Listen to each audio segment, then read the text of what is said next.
We hebben in Kaya para Alexios. Então, a petição está eigenlijk sinang para pôr verkeersplateau de nos Kaya, porque nós temos um problema com o corrimento duro de Kaya aqui. E, para ser exato, amanhã 22, nós vamos entregar uma carta na DOE para não pôr verkeersplateau.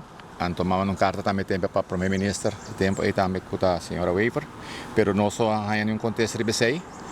Mas vai 2 dias depois se kanang inabisami ko primeiro abisami ng tabayamami di 2 dias nabisami ko ng nota de presupuesto. Em todo caso, nós amamos cartão de mais dia 7 de julho de ano aqui.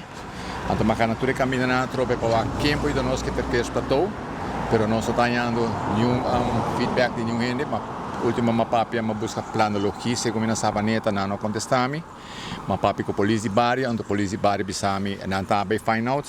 Na boleh bisa polisi baru ku nosso tá caindo em presupuesto.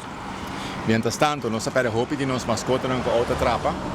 Demi curar de caso de auto com menino com inicial YDH aqui para aqui delante caia e não para responsável. E para colmo de los colmos, se você vai que banda não tem verkeers kruispunt, então nós aquadi e departamento não sabia apone primeiro kruispunt aí estava kruispunt de verkeer van rechts e voorrang. Agora nasce cruzada de preferência, que na hora que a outra não tem slow mas cruzada, tá bem não tá bem com ele. Então nós pedimos petição pessoa em que isso não custa conseguir aqui, por favor, põe verkeer para nós.